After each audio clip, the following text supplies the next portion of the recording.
Terima kasih masih bersama kami dalam Kompas Aceh.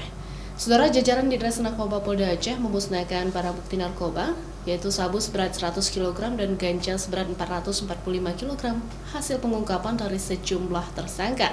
Pemusnahan berlangsung di halaman tengah Polda Aceh.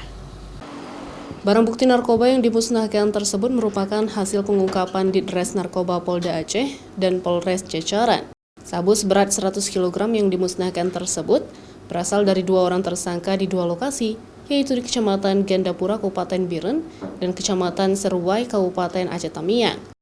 Sedangkan 445 kg ganja merupakan hasil operasi di Res Narkoba Polda Aceh, Polres Gayo Lues, Aceh Tenggara, dan Polres Bener Meriah.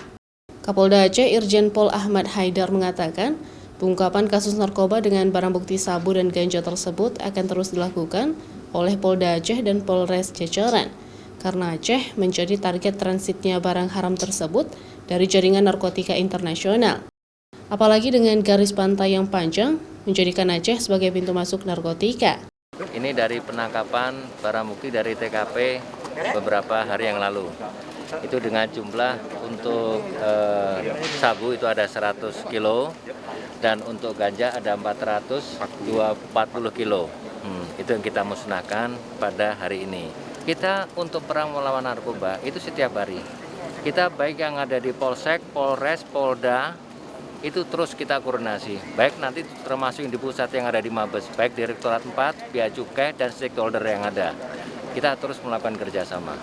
Sementara selama 2021 ini, Kapolda Aceh mengungkapkan telah mengamankan barang bukti sabu 1,7 ton lebih, ganja 1,1 ton lebih, ekstasi 173 butir, dan batang ganja sebanyak 10.000 batang lebih. Dari keseluruhan jumlah barang bukti narkoba tersebut, Kapolda menyebut mampu menyelamatkan 4 juta lebih masyarakat dari jeratan narkoba. Mustajab, Kompas TV, Banda Aceh.